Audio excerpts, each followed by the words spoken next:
Bienvenidos a Geopolítica en Acción.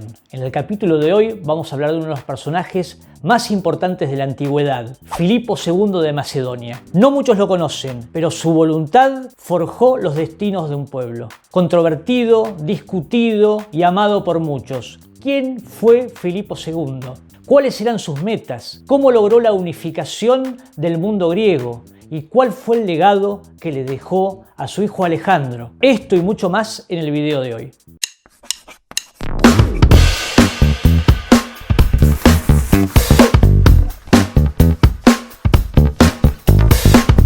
Luego de la guerra del Peloponeso, las polis griegas habían quedado en una situación complicada. Si bien la victoria había sido de Esparta, esta no supo aprovechar su hegemonía. Es por ello que nuevamente las ciudades de Grecia comenzaron a luchar y enfrentarse por el poder. En esta época resalta la ciudad de Tebas, que supo tener importantes victorias de las manos de sus generales Pelópidas y Epaminondas. Sin embargo, estos enfrentamientos interminables entre las ciudades terminaron debilitando cada vez más a Grecia. Es entonces cuando aparece un pueblo del norte, Macedonia, que intentará establecerse como una nueva potencia hegemónica. Los macedonios eran helenos y tenían un parentesco muy cercano con los griegos. Sin embargo, eran despreciados por estos que los consideraban bárbaros y se burlaban de que todavía seguían teniendo como sistema político la monarquía. Pero en realidad es en los reyes macedónicos donde está la clave del crecimiento de este pueblo y tenían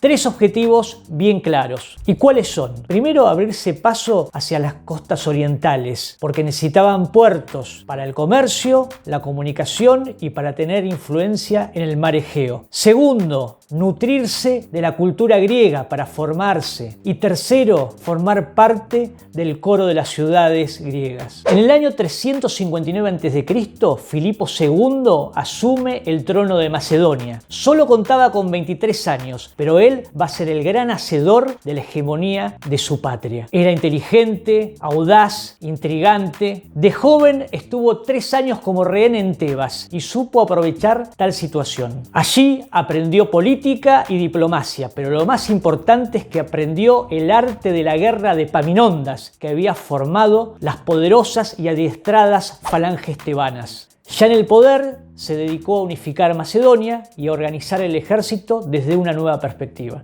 ¿Y cuál era esta? Que fuera nacional, sumamente profesionalizadas, que tuvieran tácticas y estrategias modernas y que estuviesen bien armados. Y de esta manera formó la formidable falange macedónica, que fueron victoriosas durante muchos años en todos los campos de batalla hasta que fueron derrotados por las legiones romanas. ¿Y dónde estaba la innovación? Mirá, la novedad es que las falanges tenían más filas de hoplitas de fondos y que usaban unas lanzas de 5 metros, llamadas zarisas, y que tenían mucho más alcance que las griegas. Además, contaban con una poderosa caballería que se llamaban los compañeros del rey, que atacaban por los flancos destruyendo las filas enemigas. El objetivo de Filipo era lograr la armonía entre las polis griegas, estableciendo un tratado de paz que incluyera a Macedonia. Pero este era solo el primer paso, ya que el objetivo final de Filipo era liderar a toda Grecia contra Persia, que era el verdadero enemigo. ¿Cómo veía el mundo Filipo? El mar Mediterráneo estaba dominado por los griegos, sin embargo estos se iban debilitando día a día.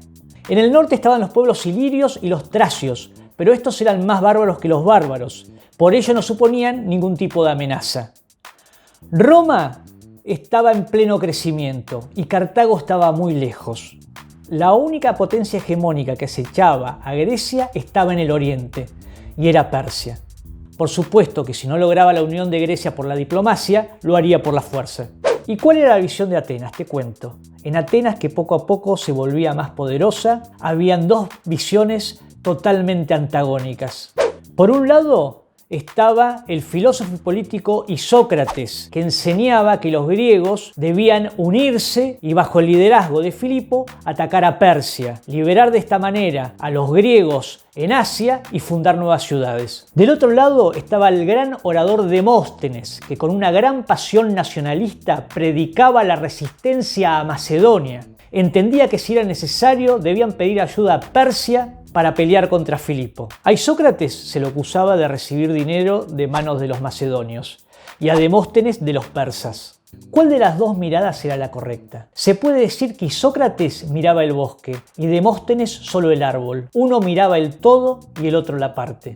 A todo esto, ¿qué hizo Filipo? Poco a poco se fue introduciendo en la vida cotidiana de las ciudades griegas, que como constantemente se estaban enfrentando de manera bélica, pedían su ayuda. Esto generó un crecimiento en el dominio de Macedonia. Al mismo tiempo, Filipo conquistó Tracia, Iliria y Tesalia, y logró una alianza con Epiro, casándose con Olimpia, que era la hija del rey. De este matrimonio nació Alejandro Magno. Demóstenes, viendo que Macedonia acrecentaba su poder, logró una alianza con Tebas y le plantaron batalla a Filipo en Queronea en el año 338 a.C.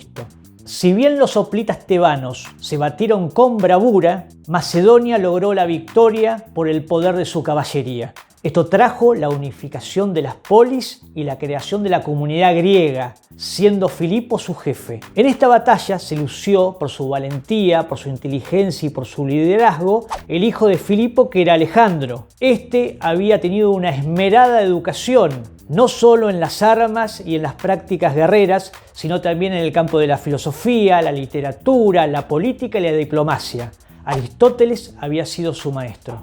Y aquí vemos el genio de Filipo, que tenía una mirada a largo plazo. Creó una ciudad que la llenó de profesores, de filósofos, militares, ingenieros, y en ella puso a su hijo Alejandro junto con los hijos de todos los nobles de la corte, para formar una generación que tuviese todos los elementos imprescindibles para el gran liderazgo. Lo que estaba creando Filipo era una nueva generación de líderes para continuar con su proyecto. En el año 337 a.C., y en concordancia con la doctrina de Isócrates, la comunidad griega le declaró la guerra a Persia y entregó el liderazgo de la expedición a Filipo. Sin embargo, ocurrió un hecho inesperado. Mientras parte del ejército ya había cruzado Asia, Filipo fue asesinado en una fiesta que lo habían organizado por su partida. Con sorpresa de todos, con el asesinato de Filipo no quedó trunco su proyecto, porque lo tomó su hijo Alejandro, que solo contaba con 20 años. Él asumió la corona de Macedonia y asumió la jefatura de la expedición a Persia. Persia no sabía lo que le esperaba. Y para terminar, quería dejarte estas reflexiones para que vos lo pienses. Muchas veces los estados, frente a un enemigo común, se ven obligados a unirse, aunque esto signifique perder poder o liderazgo. Y esto nos lleva a una pregunta. ¿Qué es más valioso ante esta situación? ¿Sobrevivir o liderar? A lo largo de la historia podemos ver repetido el debate entre Isócrates y Demóstenes. Y te quiero dejar una pregunta. ¿Dónde encontraremos al Filipo de hoy? ¿En Washington? ¿En Pekín? ¿O en alguna otra ciudad que todavía no conocemos? Si el video te gustó, suscríbete, compartilo y déjalos tus comentarios. Acordate de seguirnos en las redes para ver qué publicamos. Hasta la próxima.